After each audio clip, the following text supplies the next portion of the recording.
Assalamu alaikum jama'a. Muna muku fatan alkhairi. Barka da wannan lokaci. Da Allah muna mai baku hakuri sakamakon matsalar tangarɗar na'ura da muka samu a wannan satin.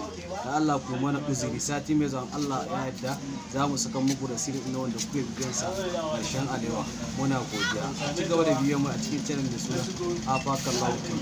Sannan kuma muna wa dukkanin musulmai na duniya baki daya murna da zagowar watan nan mai alfarma, watan haihuwar Annabi Muhammad sallallahu alaihi wasallam. Ubangiji Allah ya samu wata kuma Allah ya haɗa mu da dukkan ladan da yake ciki. Allahu barakatuhu ya al'umma na ƙasashen nan da na ƙetare waɗanda suke bibiyar mu a cikin shirye-shiryen da muke yi na season ɗinmu na ƙarshen alawa.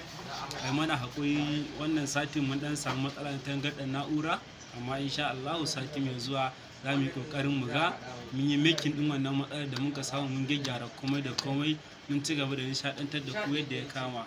Bisalam, na gode, Allah ya nuna mana da alkhairi.